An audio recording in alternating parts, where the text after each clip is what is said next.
नमस्कार, मैं हूं शुभ मिश्रा और आप देख रहे हैं जोहार झारखंड। चलिए करते हैं बुलेटिन की शुरुआत।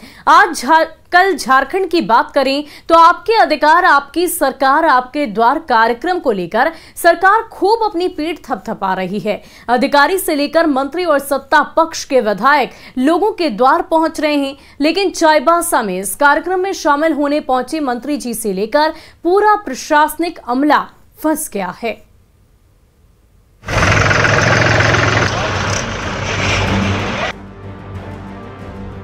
जरा इस तस्वीर को गौर से देखिए। ट्रैक्टर पर लगी कुर्सियों पर सबसे आगे मंत्री जी विराजमान हैं और बगल में बैठे हैं जिले के डीसी महोदय। साथ में दूसरे अधिकारी भी हैं। आप सोच रहे होंगे कि लग्जरी कार में बैठने वाले इन सभी लोगों की ये कैसी सवारी। दरअसल झारखंड की महिला बाल विकास और सामाजिक सुरक्षा मंत्री जोबा मांझी और इस पूरे अमले को पश्चिमी सिंहभूम जिले के चाईबासा मुख्यालय से करीब 130 किलोमीटर दूर गुदरी प्रखंड की बांदू पंचायत के कमरगांव पहुंचना था। अब नदी पर पुल तो बनवाया नहीं किसी ने और ना ही इस गांव तक इनके लग्जरी गाड़ियों के जाने के लिए वैसा रास्ता है। अब ऐसे में सरकार लोगों के अधिकार के लिए उनके द्वार तक कैसे पहुंचती, तो मरते क्या ना करते। जैसे तैसे पहुंच ही गए और शुरू हुआ भाषणबाजी का दौर।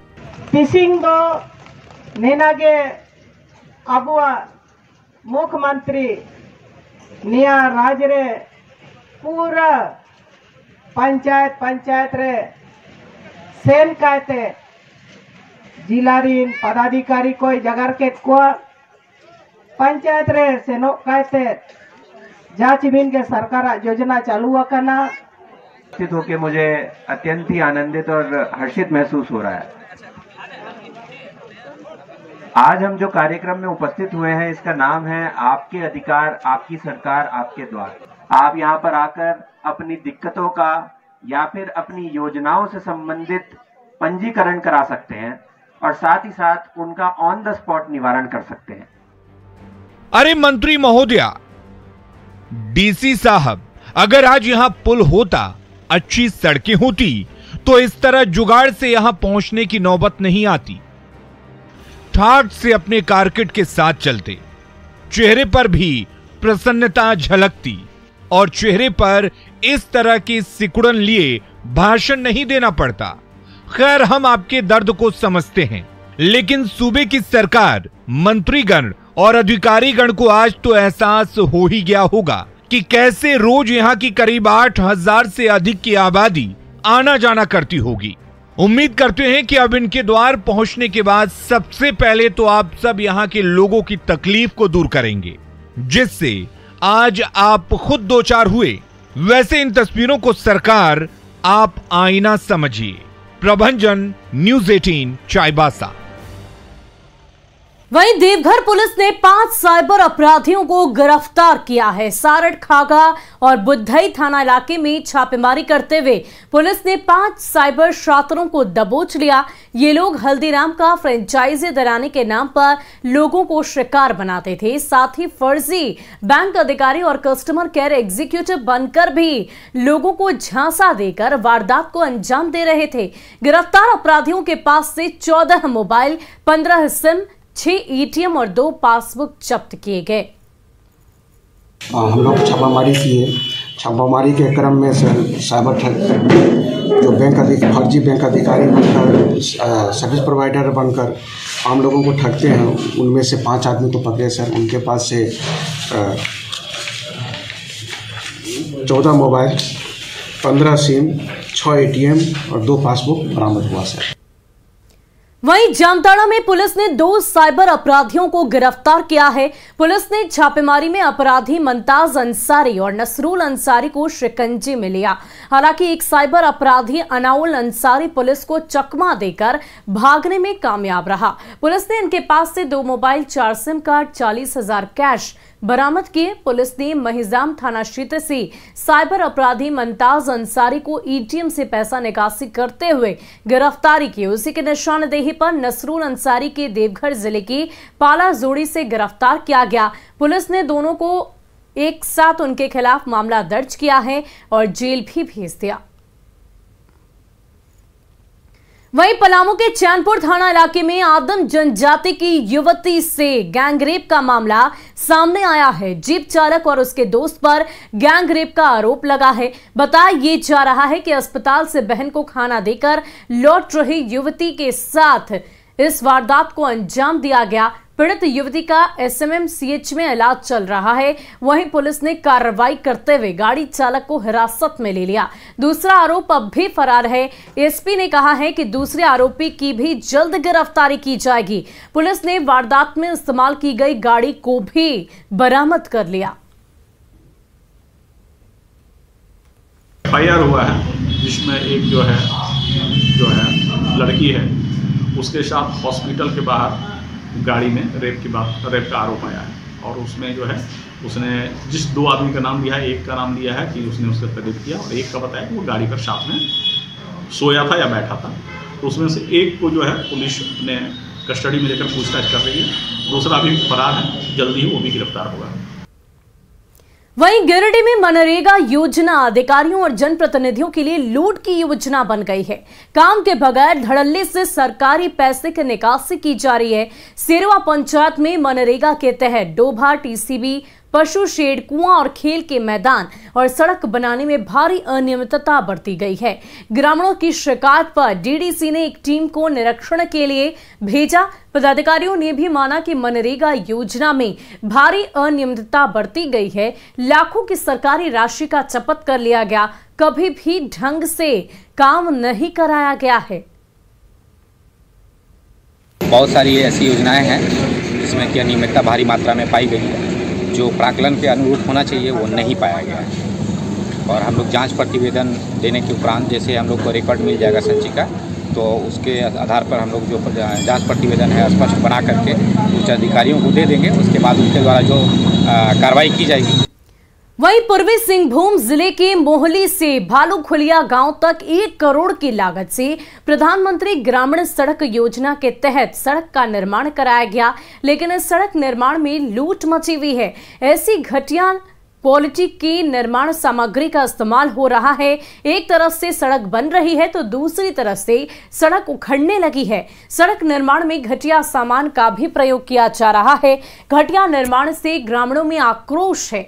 ग्रामीण सड़क बनाने वाले ठेकेदार पर कार्रवाई की मांग कर रहे हैं। जब तक सही गुणवत्ता के साथ सड़क नहीं बनेगी तब तक काम को रोका जाए। यहाँ तक रोड बनने वाला था हम लोग का, लेकिन बीच में 1 किलोमीटर छोड़ के नाला से बना रहा भालूखुलिया तो बना रहा, लेकिन इतना घटिया काम कर रहा। लेकिन केसर वाला मेटल डालना था, हमको पहले बोला था कि सबको गांव वाला को भी बोला था, लेकिन मुरुम दे दिया मेटल का जगह पर और छोड़ा हुआ मेटल डाल रहा कि भाई अच्छा थोड़ा काम बनाओ। वो सुनने के लिए तैयार नहीं था, तो एकदम तैयार नहीं है। हम लोग बोल के जाएंगे कि भाई अच्छा काम करो, लेकिन वही बोलने का बोले ही रह जाता है। इसके बाद वही जैसा रोड बन रहा है अभी देखिए, ये नाखून से उठ जा रहा है, हाथ से हम लोग उठाते हैं तो हाथ से उठ जा रहा है। यही रोड वही रोड बन रहा है, वही अच्छा काम बोल रहा है।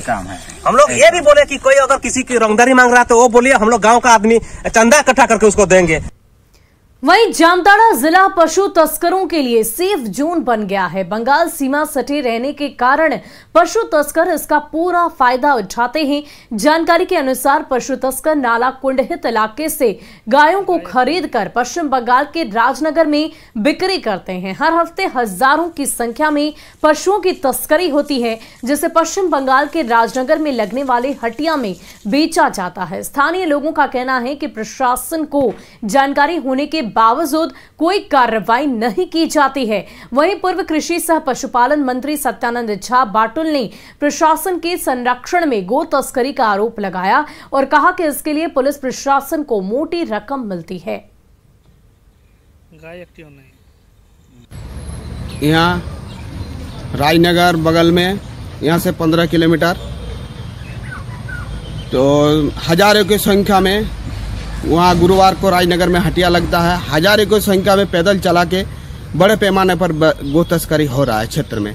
प्रशासन मौन है, इस पर प्रशासन कोई सुध नहीं ले रहा है। यह तो यहाँ से राजनगर से पश्चिम बंगाल से होते हुए वो बांग्लादेश जाता है और इस पे पशुओं की तस्करी होती है। नहीं, पशुओं के मांस को बेचा जाता है, गाय कटती है और यहाँ का प्रशासन, लोकन प्रशासन चुप है। इनको अच्छी रकम मिलती है, सिपाही छोटा बाबू इसको पार कराता है। ये मामला मेरे संज्ञान में आया है। इस संबंध में थाना प्रभारी इंस्पेक्टर को विधि सम्मत आवश्यक कार्रवाई करने का निर्देश दिया गया है। गढ़वा में राष्ट्रगान के अपमान का मामला सामने आया है। राष्ट्रगान का अपमान किसी और ने नहीं बल्कि खुद झारखंड सरकार के मंत्री मिथिलेश ठाकुर ने किया है। मौका क्रिकेट मैच के उद्घाटन का था। एक ओर जहां राष्ट्रगान बज रहा है तो वहीं दूसरी ओर मंत्री महोदय क्रिकेट खेलते नजर आ रहे हैं।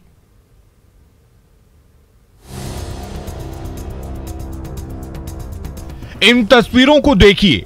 मंत्री मिथिलेश ठाकुर बल्लेबाजी में मगन हैं और बैकग्राउंड में राष्ट्रगान चल रहा है।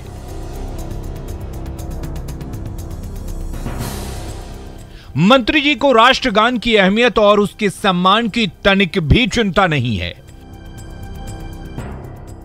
वो तो चौका और छक्का लगाने के लिए बल्ला घुमा रहे हैं और जमकर तालियां भी बज रही हैं। दरअसल गढ़वा में क्रिकेट मैच के उद्घाटन के दौरान एक ओर जहां राष्ट्रगान बज रहा है वहीं दूसरी तरफ मंत्री मिथिलेश ठाकुर क्रिकेट खेलते नजर आ रहे हैं। मंत्री जी का यह वीडियो सोशल मीडिया पर जमकर वायरल हो रहा है। दरअसल मिथिलेश ठाकुर मेराल प्रखंड के हासनदाग पंचायत में पंचायत स्तरीय क्रिकेट मैच का उद्घाटन करने पहुंचे थे, जहां उन्होंने राष्ट्रगान का अपमान किया। वहीं राष्ट्रगान के अपमान पर सवाल पूछे जाने पर मंत्री जी ने अपनी गलती का सारा ठीकरा विपक्ष और मीडिया पर फोड़ डाला। तो अच्छी बात है ना, क्रिकेट के साथ राष्ट्रगान बजता तो अच्छी बात है। तो लोग इसे कमेंट कर रहे हैं कि अपमान है। बिल्ली खंभा नोचे और उसमें आप लोग का भी बहुत बड़ा योगदान रहता है। हम जब लोगों को जब नहीं पच रहा है विकास, तब इसी तरह की बात करेंगे लोग। राष्ट्रभक्ति दिखावे से नहीं होती है। राष्ट्रभक्ति हम लोगों के अंदर कूट कूट कर भरी है। अब मामला सामने आने के बाद बीजेपी ने मंत्री पर सवाल उठाए हैं। बीजेपी का कहना है कि मंत्री को इतना भी ज्ञान नहीं है कि राष्ट्रगान का कैसे सम्मान किया जाता है। तो कांग्रेस ने पलटवार करते हुए कहा कि मिथिलेश ठाकुर को बदनाम करने की साजिश हो रही है। वायरल वीडियो की सत्यता की जांच होनी चाहिए। एक तरफ बिरसा मुंडा जी ने जिस व्यक्ति के हॉफमैन के पर तीर चलाया था, जो साम्राज्यवाद का संकेत था, उसका स्टैच्यू बनाया जा रहा है। दूसरी तरफ उनके और मुख्यमंत्री आंख बंद करके धृतराष्ट्र की तरह देख रहे हैं, समर्थन कर रहे हैं। दूसरी तरफ उनके ही कैबिनेट का मंत्री जनगणमन के समय, राष्ट्रगान के समय में क्रिकेट खेल रहा है। ये बड़े दुर्भाग्य की स्थिति है। ऐसा लगता है यहाँ सरकार नहीं चल रही है, यहाँ संविधान की धज्जियां उड़ रही हैं।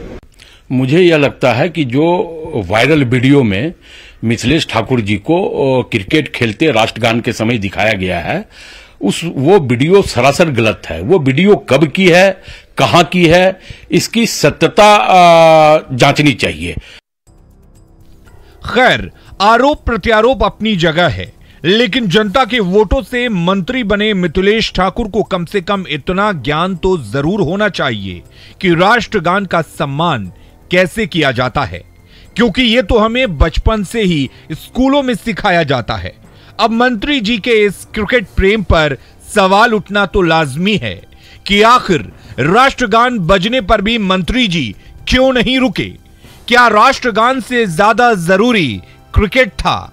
और सबसे बड़ा सवाल यह कि गलती पर भी मंत्री जी को अफसोस क्यों नहीं है?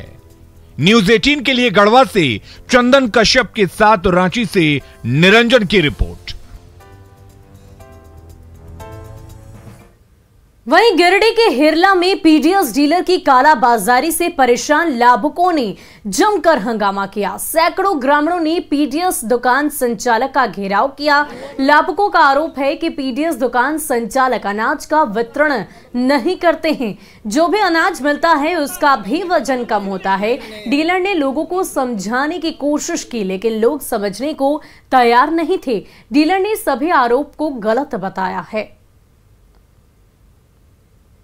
जी, क्या समस्या आप लोगों? देखो 7 महीना के हमारे अंगूठा ना उठले तो चार्ज नहीं दिया। क्या कि मोबाइल में भी मैसेज जाएगा तो चार्ज देगा। तो मोबाइल में मेरा सिम बंद हो गया था। तो सिम बंद हो गया था, तब क्या कि अभी नहीं चार्ज नहीं मिलेगा। कौन डीलर है? सुमारी साहब। क्या कहना है उनका?